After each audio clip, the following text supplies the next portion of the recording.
Selanjutnya, kita akan mengetahui 4 sumber masalah dalam gereja Korintus, di mana keempat sumber ini paling sering, bahkan hampir salah satu atau dua dari keempat itu menjadi pemicu terjadinya 10 masalah yang ada di gereja Korintus. Apa saja itu, Bapak Ibu? Ada 4. Yang pertama adalah over-realized eschatology atau eskatologi yang terlalu disadari, terlalu dirasa sudah terjadi semua. Yang kedua adalah enthusiasm. Yang ketiga adalah gnosis, yang terbagi menjadi golongan libertinisme dan golongan asketisisme. Sedangkan yang keempat dan terakhir adalah sikap independen dan individual. Kita akan masuk kepada penjelasan yang pertama, over-realized eschatology. Bapak Ibu yang saya kasihi, ketika Tuhan Yesus datang yang pertama kali, disitulah dimulainya eskatologi. Disitulah dimulainya zaman akhir. Kesadaran ini ada di dalam setiap penulis perjanjian baru, mulai dari Matius sampai kepada penulis kitab Wahyu yaitu Injil Yohanes. Jadi kesadaran bahwa eskatologi atau kedatangan zaman akhir itu sudah dimulai sejak Yesus datang, terasa sekali mewarnai tulisan perjanjian baru. Mengapa demikian? Karena bagi orang Yahudi, tanda bahwa akhir zaman itu datang, salah satunya terjadi kesembuhan, terjadi mujizat, adanya kuasa Roh Kudus yang dicurahkan, adanya kesembuhan.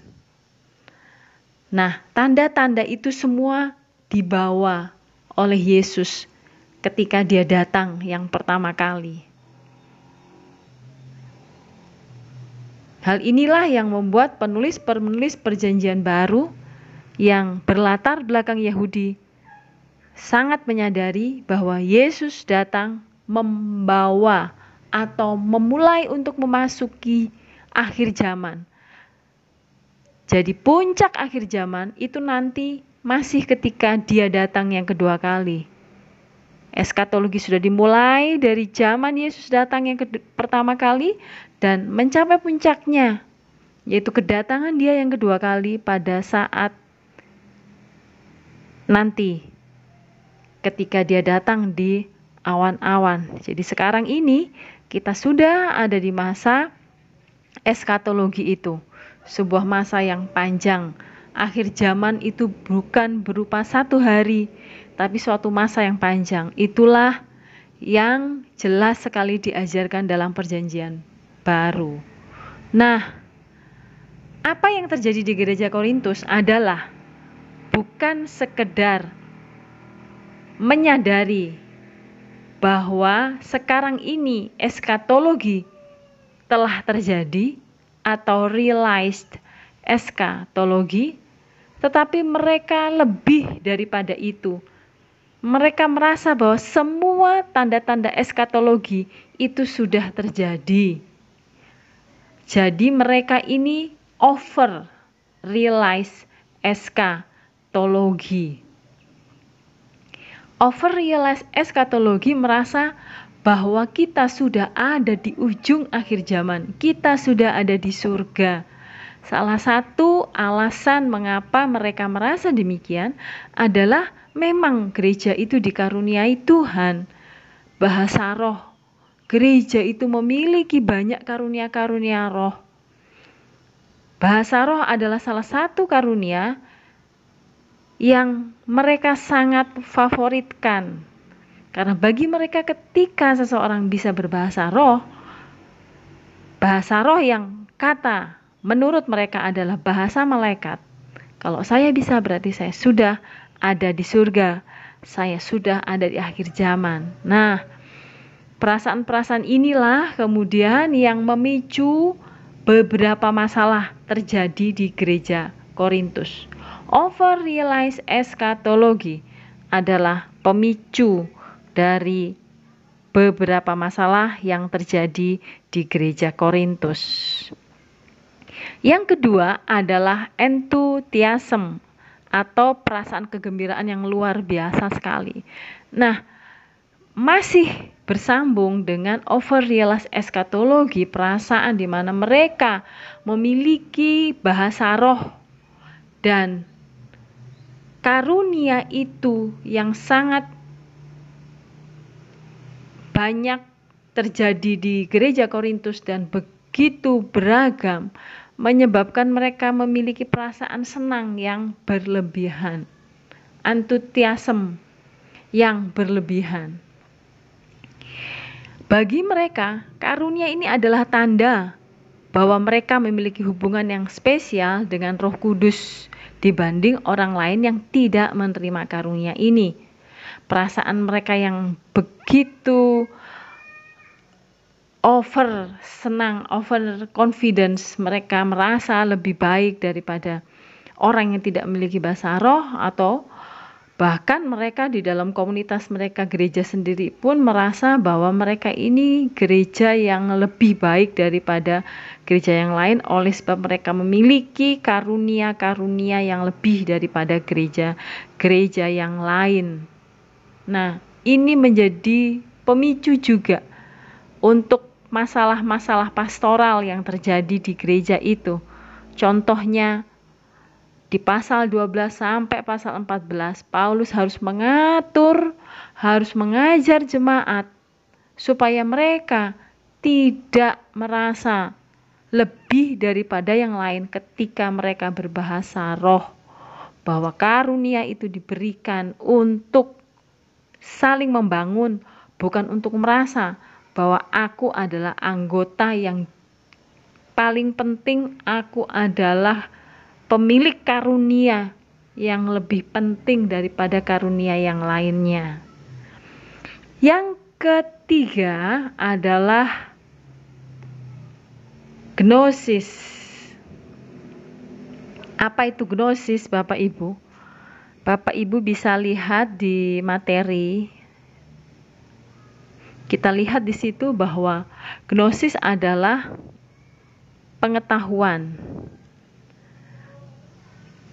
Prinsip dasarnya adalah sebagaimana cara berpikir kita tidak bisa dilepaskan dengan konsep ruang, waktu, atau numerik, maka cara berpikir pada masa itu pun juga tidak dapat dipisahkan dari konsep dualisme.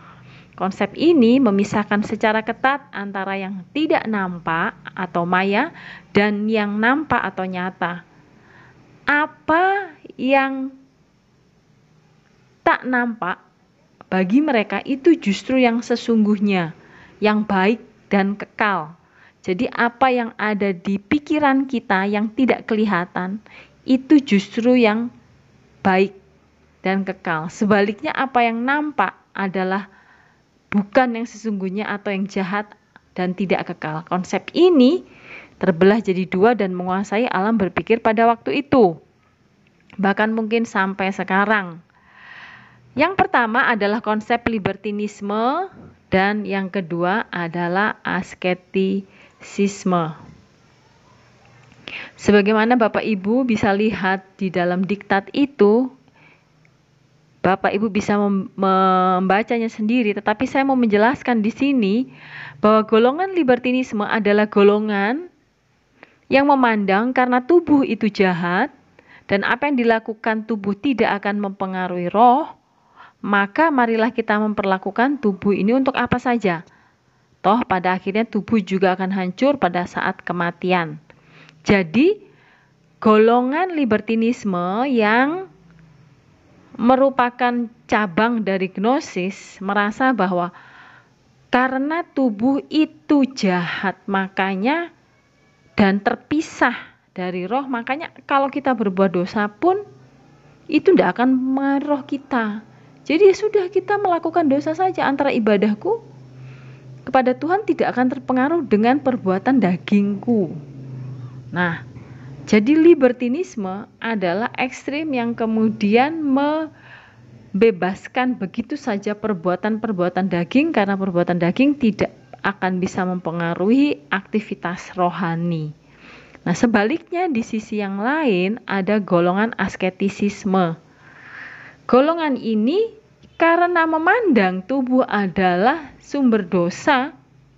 Nah, justru sekarang dia mengatakan keinginan tubuh itu harus disangkal. Karena tubuh itu sumber dosa di mana nafsu berasal, mari kita menyangkali, bahkan mematikan keinginan dengan bertapa, pergi dari tempat keramaian, lockdown atau lockdown atau download dan lain sebagainya. Pokoknya asketisisme ini justru sebaliknya dari libertinisme. Tubuh ini dihancurkan saja nafsunya. Kita harus menghindari semua yang muncul, bahkan nafsu makan itu harus disangkali. Pergi ke mall itu harus disangkali. Belanja, apalagi panic buying, itu harus dihindari. Pokoknya semua nafsu yang normal disangkali. Nah, pandangan yang salah ini juga mempengaruhi masalah perkawinan dan perceraian dalam jemaat Korintus. Ada jemaat yang walaupun sudah menikah secara sah, tidak akan melakukan hubungan suami istri karena dianggap itu adalah tindakan berdosa. Yang terakhir adalah independen dan individualisme. Independen dan individualisme ini dipicu oleh karena permasalahan yang di awal tadi. Karunia itu menyebabkan mereka tidak membutuhkan gereja lain, bahkan tidak membutuhkan orang lain. Perasaan mereka paling hebat daripada yang lain menguasai sungguh di gereja ini. Silakan Bapak Ibu bisa melihat dari pasal 1 hingga pasal 16 perasaan individu yang bisa kita lihat dari jawaban-jawaban Paulus kepada mereka. Benar-benar mencerminkan bahwa mereka adalah masyarakat atau gereja yang begitu sakit. Karena kondisi kota yang sedemikian itu, Bapak Ibu bisa membayangkan bahwa gereja yang hanya ditunggu Paulus selama 1,5 tahun itu dan kemudian dilanjutkan oleh Aquila Priscilla belum begitu dewasa secara rohani. Kondisi itu menjadi salah satu penyebab dari munculnya permasalahan-permasalahan di gereja Korintus. Setidaknya ada 10 sampai 11 permasalahan yang ada di kota ini. 1 masalah mengenai perpecahan gereja, 6 masalah mengenai moral. Ini tentu banyak sekali disebabkan oleh pandangan hidup mereka dan kondisi dari sosial kemasyarakatan mereka yang tadi kita sudah dengar. Hal itu menyebabkan masalah persinahan, pengadilan kafir, perkawinan, perceraian, pernikahan ulang, makan daging persembahkan berhala, dan perjamuan malam atau perjamuan Tuhan. Kemudian 3 pertanyaan mengenai liturgi, wanita yang berkerudung, dan karunia rohani, wanita yang mengajar, dan 1 pertanyaan mengenai doktrin, yaitu kebangkitan tubuh.